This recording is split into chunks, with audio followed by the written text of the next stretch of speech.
মহান আল্লাহর অশেষ মেহেরবানি যে আল্লাহ আমাকে আপনাকে জিলকত মাসের তৃতীয় দিনে তার হুকুম এশার নামাজ মসজিদে এসে জামাতের সহিত আদায় করার পর দাওয়াতের কার্যক্রমের অংশ হিসেবে এই দিনই আলোচনায় বসার জন্য তৌফিক দান করলেন। এজন্য আমরা সবাই শুকরিয়া জ্ঞাপন করে বলি আলহামদুলিল্লাহ। আলহামদুলিল্লাহ। আউযু বিল্লাহি মিনাশ শাইতানির রাজিম। বিসমিল্লাহির রহমানির রহিম। ফাযাক্কির ইন্নামা আনতা মুযাক্কির লাস্তা আলাইহিম বিমুসাইতির। কোরআন শরীফের 30 পারায় 88 নম্বর সূরা সূরা আল গাশিয়া এর 21 এবং 22 নম্বর আয়াত যে ফাযাক্কির ইন্নামা আনতা মুযাক্কির, তুমি উপদেশ দিতে থাকো, তুমি একজন উপদেশদাতা মাত্র। লাস্তা আলাইহিম বিমুসাইতির, তুমি তাদের কর্ম নিয়ন্ত্রক নও।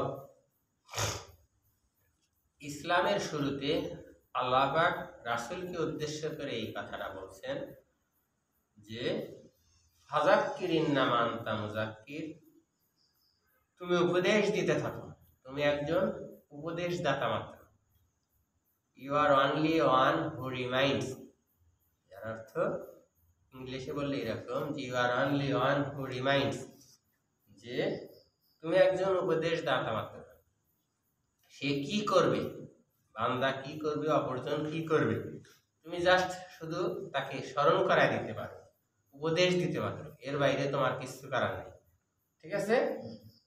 পরের আয়াতের অর্থ যে লাস্তা আলাইহিম বিমুসাইতির, যে তুমি তাদের কর্ম নিয়ন্ত্রক নও। You are not a dictator over them, কারণ সে ঈমান আনবে কিনা তাকে ঈমান আনতে বাধ্য করা যাবে না। তোমার কাজ হলো উপদেশ দেওয়া। তাহলে আমার আপনার উপর এই যে আলেম ওলামা বলে যে ইন্নাল ওলামা ওয়ারাসাতুল আম্বিয়া, এই যে রাসূলের প্রতি যে আল্লাহর বাণী বা পরামর্শ যে তুমি উপদেশদাতা মাত্র, তুমি উপদেশ দাও, তাহলে এটা আমাদের উপরে অটো বর্তাইছে। আমার আপনার হলো উপদেশ দেওয়া যাবে, তাকে স্মরণ করে দেওয়া যাবে যে নামাজ ছাড়া উপায় নাই, নামাজ পড়া লাগবে, সত্য কথা বলা লাগবে, হক পথে চলা লাগবে, হালাল গ্রহণ করতে হবে, হারাম বর্জন করতে হবে।